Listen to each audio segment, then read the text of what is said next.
Let's face it, in our busy lives, we don't eat enough fruits and vegetables. In fact, according to the CDC, only 1 in 10 Americans are eating the recommended daily amount of fruits and vegetables each day, missing out on essential vitamins, minerals, fibers, and antioxidants. And that's where Balance in Nature comes in. Balance in Nature sources only the best produce, free from pesticides, heavy metals, and harmful bacteria. And Balance in Nature is the best fruit and vegetable product on the market. They use only fresh, whole fruits and vegetables inside each capsule. They don't use any GMOs, fillers, binding agents, or preservatives of any kind. You're getting real food, real science, real nutrition. I would never endorse a product that I don't use myself, and since using Balance in Nature, I feel more alert, I have more energy, my focus is sharper, and I feel great. Live life to the fullest and choose Balance in Nature. And guess what? PAS Report listeners can get 35% off the first preferred order. Start getting the recommended daily amount of fruits and vegetables you need by using code PAS at balanceofnature.com. Welcome to the P.A.S. Report Weekly Roundup Podcast. The P.A.S. Report provides an honest analysis on the critical issues that matter to you without the biased media filters. Here's your host, Professor Nicholas Giordano. What's up, everyone? Welcome to the P.A.S. Report Podcast. This is your host, Nick Giordano, and I hope you had a good weekend. President Biden, he completed his Middle East tour. He made it. He had to separate them out, the European tour from the Middle Eastern tour, because obviously he couldn't handle too much at any given time.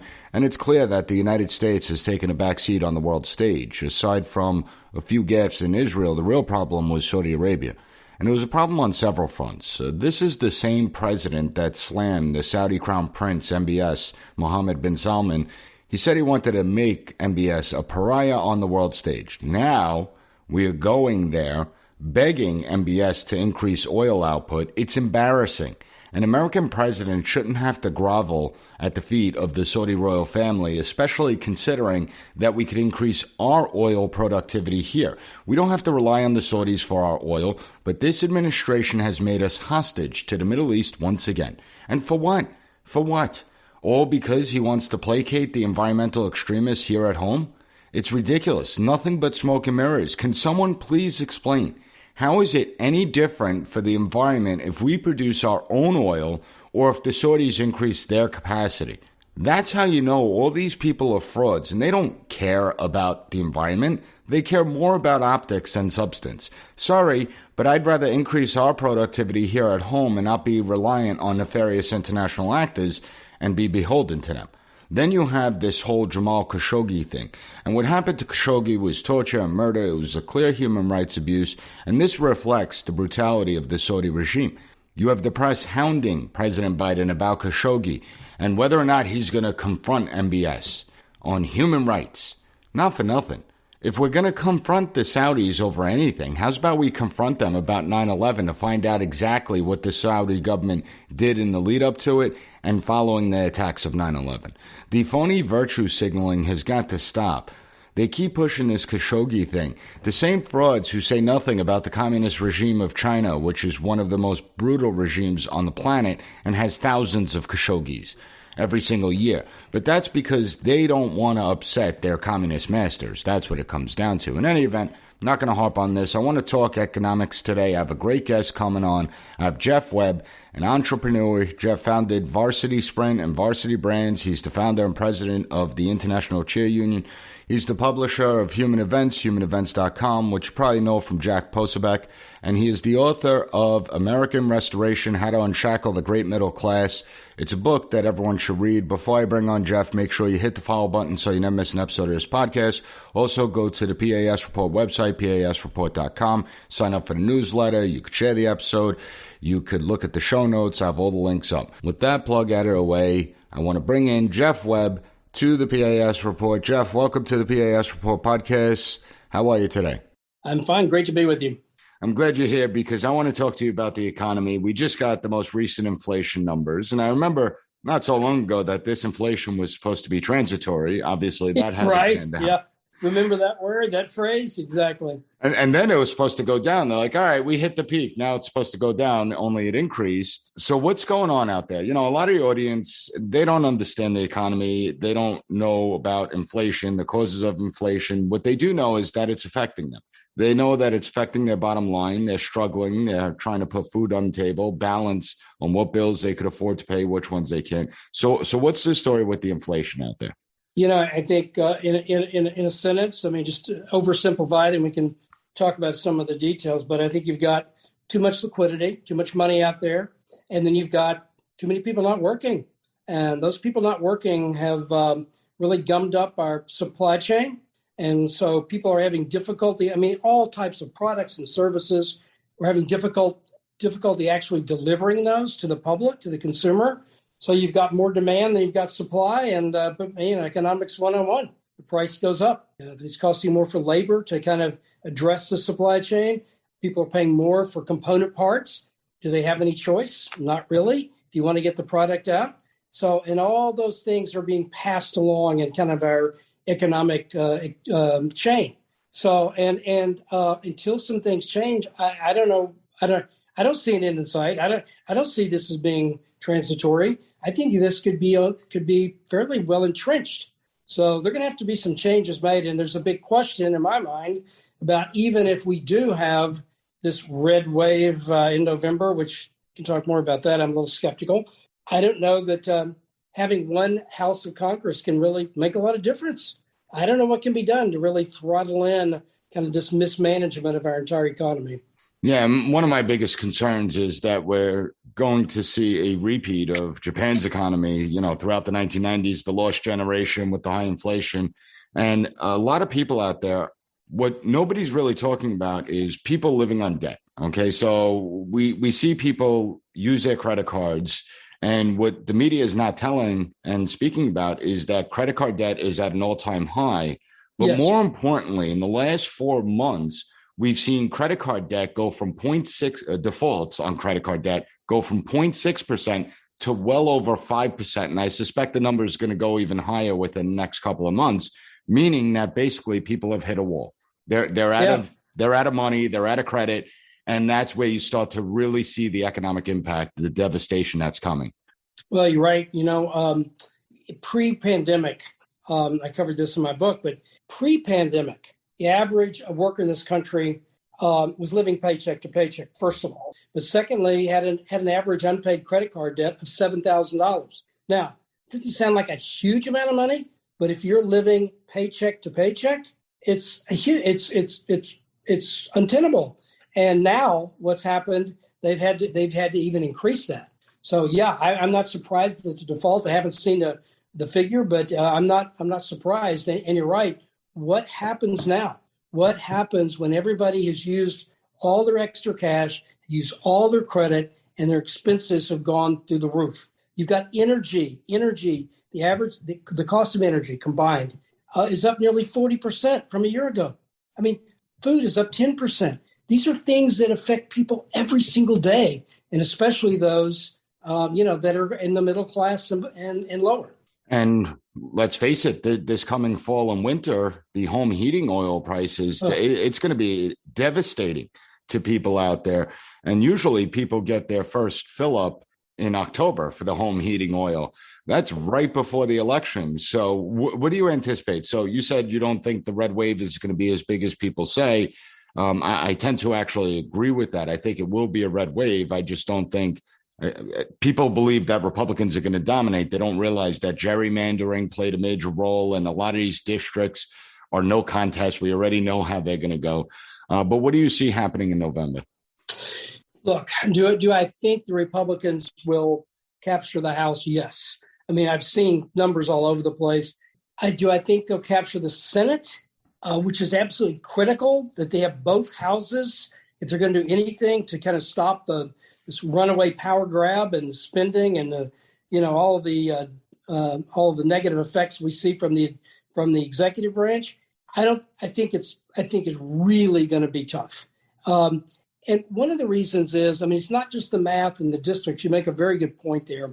I think it's the Republicans are making the same mistake that they've made for years The most recent one really being with regard to Obamacare and healthcare is that I call it the Mitt Romney school of campaigning. Mitt Romney, Obama's numbers were so bad that Mitt Romney thought all he had to do was say, "I'm not Obama." And so they ran a kind of really plain vanilla campaign. And guess what? He got beat, right? The problem I see right now is that we are, and we did the same thing with Obamacare. We were going to appeal Obamacare when we got the House and the Senate. We had no plan. We had nothing that we could communicate. We had no brand. They had the Affordable Health Care Act. That sounds pretty good, right? We didn't have a plan. We were just against Obamacare. And just to interrupt you for 1 second, that really annoyed me because for 6 years, Republicans campaigned on repeal and replace. And then when they got the power, you would think that they would have like a bill ready to go, one where they had experts come in and speak about it, one that's been hashed out between all the different factions within the Republican Party that was acceptable. And they literally had nothing. And you have to stand for something. Exactly. Well, what do they stand for this time? They're not out there. So they're talking about all the problems, inflation, the border, all the problems in Ukraine, which is another issue economically. But they're talking about all the problems, but they're not saying, here's what we're going to do. And I don't think we should underestimate the power of all of our institutions being primarily in the hands of the Democrats, especially those institutions that provide communication between our citizens, whether it's the educational establishment, as you know so well, it's the media, it's big tech, it's both parties. I don't think we should underestimate the deluge of messaging that's going to be coming in favor of the Democrats and against the Republicans between now and November. And we better have a message. People better be able to go, because I think they're going to try to pin all the problems on the Republicans. Is it logical? Will everybody believe it? No. Will some people believe it? Yes. Is that going to be enough to really squeeze the margin of victory down? Could be. I'm afraid it is. I hope I'm wrong, by the way. I hope you're wrong, too. Yeah. But it's one of those things where we look at the politicians, the officials that are in place now, and it's almost as if, not almost as if, I just did a whole podcast episode on it, they have turned their backs on the American people, where it, used to be, if you saw $5 a gallon of gas, politicians in both parties would begin to panic. And the party that's in power, you would have people going to the president saying, we can't allow this. We have to bring down prices or else we are going to get slaughtered. But now they come out and they say, well, Americans are going to have to deal with it. This is the liberal world order, as Biden, one of Biden's people said. This is the liberal world order. This is the wave of the future. And the American people have to suck it up and deal with it. Have you ever seen this disregard for the American people, whether it's crime, whether it's the high prices of food and gas? There's just this lack of empathy and regard for the people. You had it at a much smaller level with Jimmy Carter's, position on a malaise in America, didn't do him any good, by the way. But no, I've never seen it like this. And there's this underlying arrogance with the political class and, frankly, the professional class, kind of the wealthier professional class. It's like, let them eat cake, right? Part of the problem is what we were just talking about. What are the Republicans saying? What is their answer? What is their concrete answer? What are we going to do? We're going, what if they said, give us both houses of Congress and we will make sure that we reduce inflation by half within 1 year, right? Say it. I mean, put the marker out there, then come up with a way to do it. Even if you make it most of the way there, it'll be acceptable. What are we going to do about crime? What are we going to do about this kind of unfettered illegal immigration at the border? Say what we're going to do. By not saying that, in effect, that kind of passive approach is almost the same kind of disregard that you're talking about that you see from the Democrats. I mean, you see all these Republicans, they come up with the Lindsey Grahams and the Tom Cottons of the world. They're on Fox News nearly every night. What is the plan? Nobody can tell me what their plan is. They better have one. Absolutely. And listen, the American people are smart enough to understand that even if Republicans do capture the House and the Senate, they're still limited in what they could do because we do have a system of checks and balances, separation of powers. And it's not like there's going to be, even if they take back the Senate, it's still going to be close margins where they can't overturn any vetoes. Exactly. Then you've got the filibuster problem. You're right. Correct. And Biden's Now still it's going our to be, problem, right? and President Biden is still going to, or him or Kamala Harris will still be in the White House. So they are going to be limited in what they do, but it's important to put out the plan of how we get to lower inflation, reduce costs, and actually unleash the economy. Now, I do want to speak about President Trump for a second, former President Trump, because there was one thing that he did that doesn't get much attention, but I do believe it unshackled our economy, is the idea of regulations and the idea of deregulation, cutting the red tape, stopping with the bureaucracy, getting involved in all the different private sector entities, construction projects that were taking 5-10 years to even break ground, which No is doubt. completely ridiculous. Yep. You can't have a country and an economy survive if it takes 5 to 10 years to start off a construction project. As far as how we got to this high inflation and everything, do you think it's easily reversible if the right policies are in place and if we deregulate? The answer would be yes. If we could get the right policies and the right people in place, could we address it pretty quickly? I think so. We'd have to define quickly. Could we do it in a year? I think you could make a major hit on it in a year. I think part of the inflation, the problem with inflation, is it's psychological. That nobody sees an end in sight. So everybody's trying to be in front of the curve. So part of it needs to be, we're going to be making changes. Here's what I can't emphasize enough how important the whole energy sector is. That look, we're going to make a change. We're going to begin to deregulate. We're going to realize that we cannot eliminate fossil fuels for our energy needs for a long time. Will we keep developing some of these other renewables? Yes, but let's be realistic about what the timetable looks like. So therefore, we're going to add refining capacity. We're going to take away regulations that inhibit drilling, and we're going to make a major effort there. We're going to do all these things as far as our food supply. We're going to address we're going to have regulations that we're going to remove regulations that hurt housing. But you're right. Trump's little mantra or little concept where you would eliminate 2 regulations for every one that's added. Right on the money. It's a start. The other big problem and you were alluding to this is as we're talking about the deep state. The full-time government employees in that bureaucracy that take the laws that Congress makes, interpret them, enforce them. They're mostly liberal. They're progressive. They're say radical. So therefore, the application of those laws always comes down on the side of more regulation, a bigger government, restricting private enterprise. So there's a lot to undo. There's no doubt about it. And that's where we need to get back to some of the founding principles of limited government. The bureaucracy was never intended to be this large, and it's the bureaucracy that actually creates a lot of these problems. If we look at our economy today, you look at the COVID lockdowns, you have all these idiots in office and all these public officials that are appointed that sat there and indiscriminately shut down economies.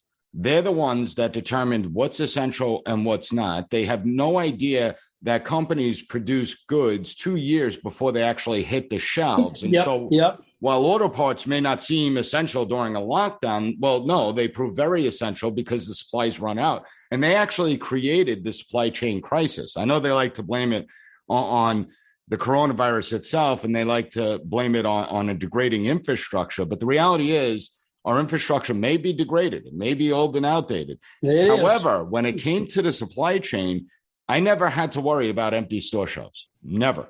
And now we are, because of the politicians in office. Now, the politicians have also forgotten the middle class. And you actually wrote an entire book about American Restoration, how to unshackle the great middle class again. So you know the forgotten middle class very well. Can you explain how we begin to unshackle the middle class, begin to bring attention? The middle class are the drivers of this country. Let's face it. Most of the people that are completely impoverished, they're going to stay impoverished because of the way the system's set up. The people that are the elite will stay the elite because of the way the system's set up. The ones who are really impacted are the middle class. Oh, you're exactly right. It's the crunch in the middle, right? There's no doubt about it. And, the deck has been gradually stacked over the last, 50 years. And by the way, it's been done by Republicans and Democrats. You were talking earlier about kind of the balance of power as far as our, the three branches of government. There's no doubt that ceding all of the power, again, Republicans and Democrats have done it. And it's partly the people's fault because we allowed them to do it. Absolutely. But, it was so slow and gradual and deliberate, it was hard for people to really see it and understand it. And then you've almost hit this threshold, this kind of critical mass where the pandemic and some of the policies that were attempting to address the pandemic have become even more acute. It's just magnified what's happened. I mean, if you say, what's the one thing that we could do over the long haul to benefit the middle class? A return to true federalism, where the federal government is reduced in size. I'm talking about the entire federal government. Everybody said, well, what about defense? I'm all about a strong national defense, totally. But, our Defense Department spends more than the next 5 countries combined every year. To assume there's no waste and inefficiency in the Defense Department is absurd.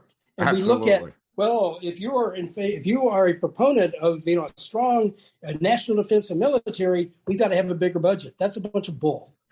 We have to be more effective. We have to eliminate waste. We have to be focused like a business. What is our objective? How do we measure what success looks like? So I think that federalism, and then you have to get into energy policy. You've got to talk about crime. You've got to talk about immigration. You've got all these other things, but we can do better at addressing all of those over the long haul if we return the basic day-to-day functions of government to the lowest possible level. I believe that. The problem is that you're talking common sense, and unfortunately, common sense is a foreign concept in this day and age. Yeah. But the Department of Defense, you're bringing up a great point because I'm sorry, but spending 20 years in Afghanistan at the cost of trillions of dollars, 2,500 American soldiers being killed, 20,000 plus being injured.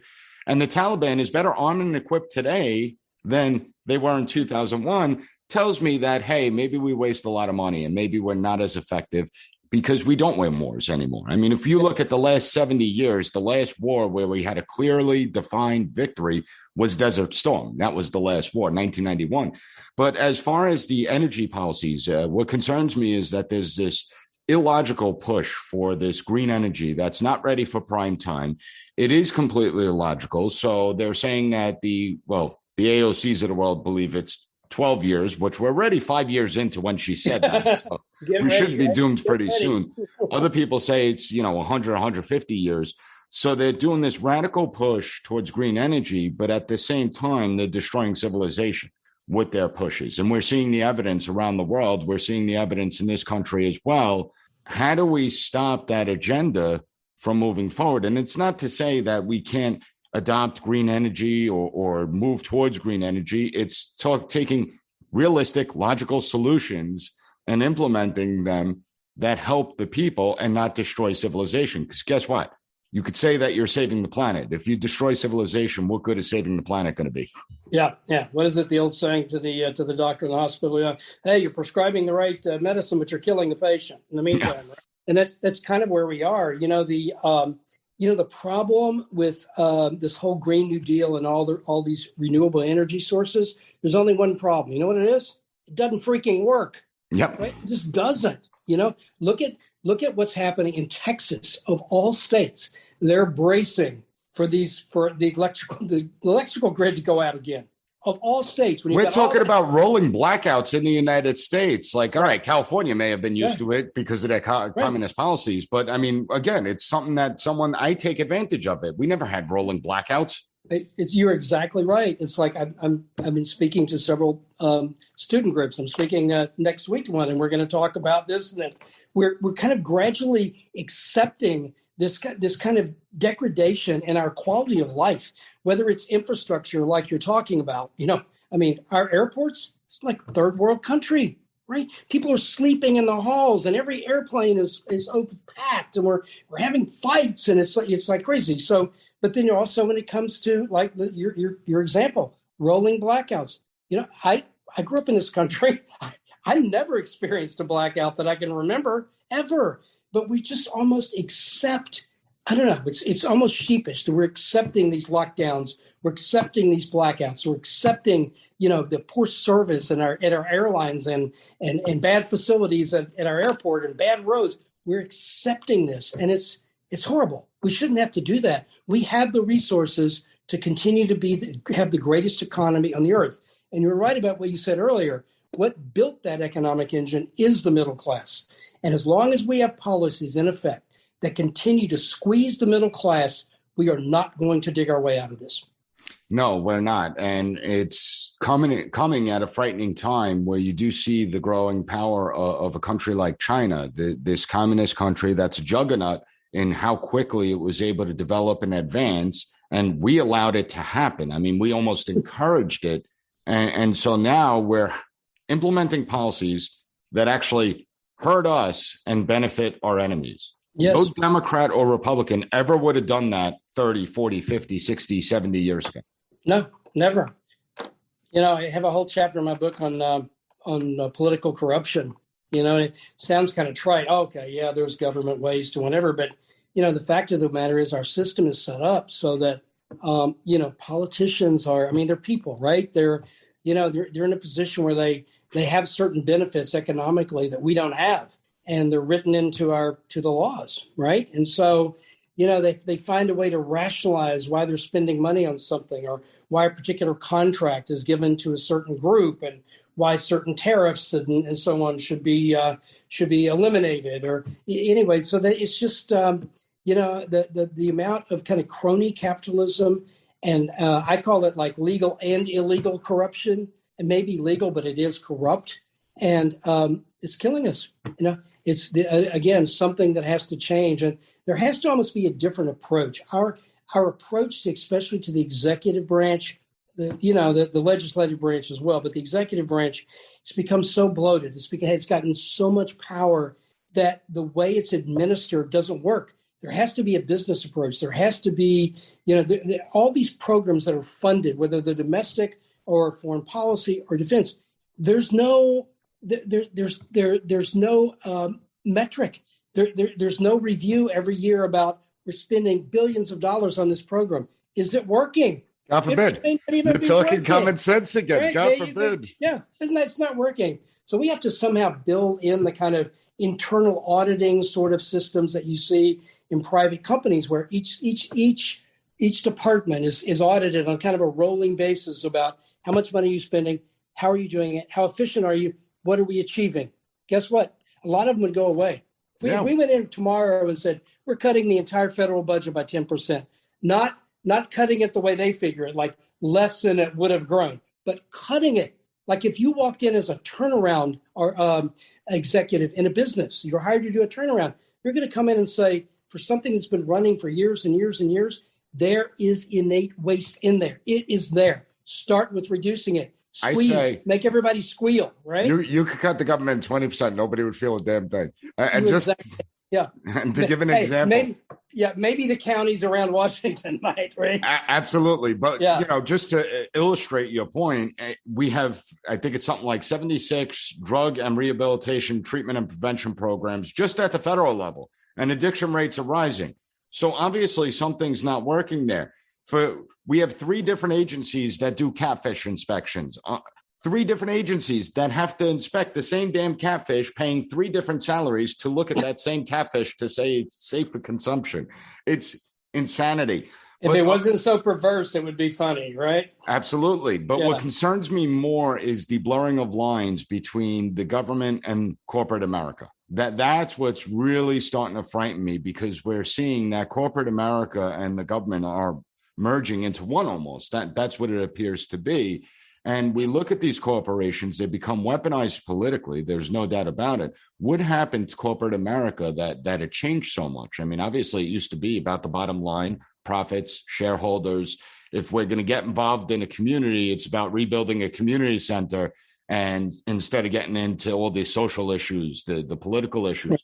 But when they got the bailouts in 2009, that's where you could really trace it back to. When the government got involved in playing and manipulating the economy, these corporations became much more politically weaponized. Yeah, and they kind of learned to play the game really, really well. That's what I mean by the whole system has to change. I mean, take run a list of all the agencies that and all the people in Congress that Google contributes to. Just see what that list looks like. People won't believe it. That's just an example. The whole lobbying game, and what is it, like 8 of the 10 wealthiest counties in the country are around Washington, D.C. Of course. It's not just the Congress, but it's all the lobbying primarily that goes on. So, it has to change. We've got to get the money out of it. But you know what? I don't know. Again, I go back. I don't know that we do until we can go back to this kind of concept of federalism. We got a little win from the Supreme Court recently. It's a start. Correct. It's a start. Now, can that be applied up and down the line as far as our federal bureaucracy? I hope so. Maybe it's the beginning. Maybe it just gets bad enough where people go, it's not working anymore. It's kind of a scary thought because you never know what the reaction to that is, right? Absolutely. But you're so right. It's got to start with the return to our founding principles, the concept of federalism, limited government, and understanding that the people that staff governments are flawed, therefore government itself is going to be flawed. Jeff, I really appreciate you coming to take the time on, speak to the audience. We're going to have links up to the book at the PAS Report website, pasreport.com. Thank you. Thank you for joining me. I really appreciate it. It's great. And people can find me at humanevents.com. And thanks for having me on your show. All the best. I enjoyed that conversation, and I appreciate Jeff taking the time out to speak with the PAS Report audience. I have all the links up to Jeff's work on the PAS Report website, pasreport.com, including his book, American Restoration, How to Unshackle the Great Middle Class. Just go to the show notes. As always, please share this episode with others, and if you find the content informative, please take 30 seconds to leave a 5-star rating, write a review on Apple Podcasts. As for Wednesday's episode, I'm working on a great episode. Make sure you tune in. Until then, I want to thank you for joining me. Thank you for listening to the P.A.S. Report Weekly Roundup Podcast. Have a good one. Bye. Be sure to rate, share, and subscribe to the podcast so you'll never miss an episode. Also, visit PASreport.com and follow us on Twitter at PAS Report.